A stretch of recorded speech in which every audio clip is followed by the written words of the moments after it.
Hey, my loves. My name is Leah Millet, and I want to welcome you to the Love Collective.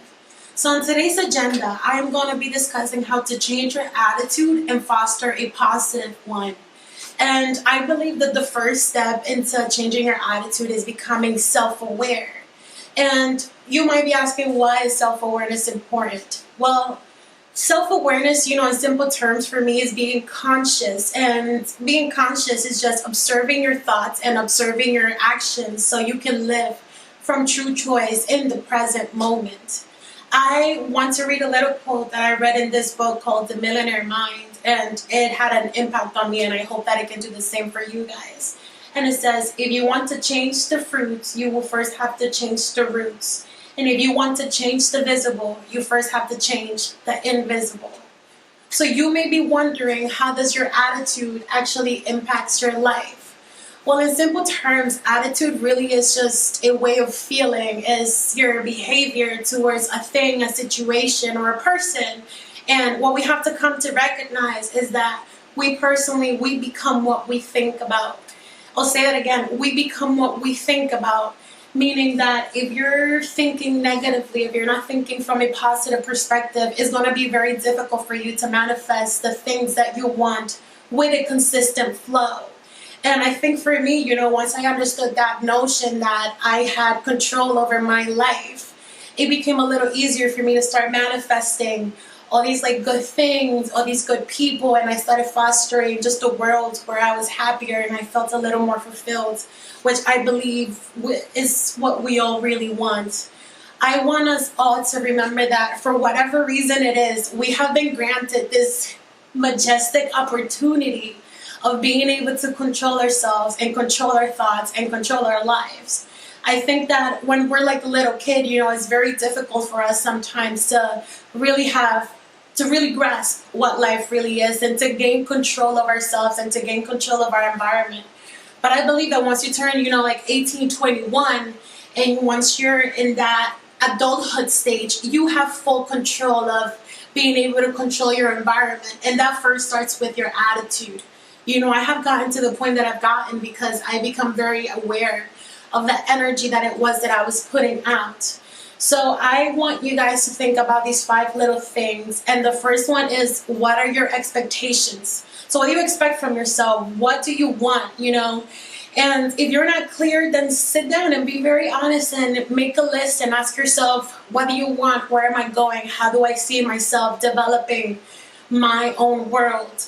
My second one is, work for what you want. So meaning it doesn't matter, if you do step 1, if you don't take action and you don't work for the things that you want, it'll be very hard for it to come forth with that consistent flow.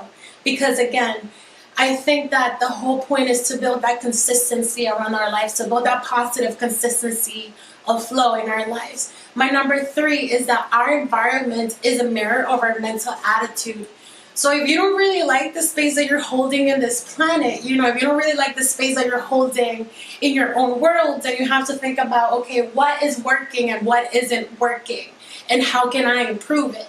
And it becomes, with the first step, which is probably thinking about what you want, thinking about your expectations, and then taking action, and then developing a sort of plan or a course of action that you can follow through and that you can also see all the time, as a reminder. My number 4 is, how do you change your attitude? Which brings my number 5 is, begin to act as if. Meaning, let's say you want to be Oprah, right? Oprah fosters a certain positive attitude, a certain sort of power. So because she does that, she's able to manifest and she's able to provide and do all these great things onto this planet, meaning she talks the part, she dresses the part, and she looks the part. So she's overall sending this subliminal message, if you will, of intentionality and of power. And that is what we all should more or less try to aspire for, our own version of success, because we are our own creators and we can succeed as long as we take action and as long as we become conscious of what it is that we are projecting out.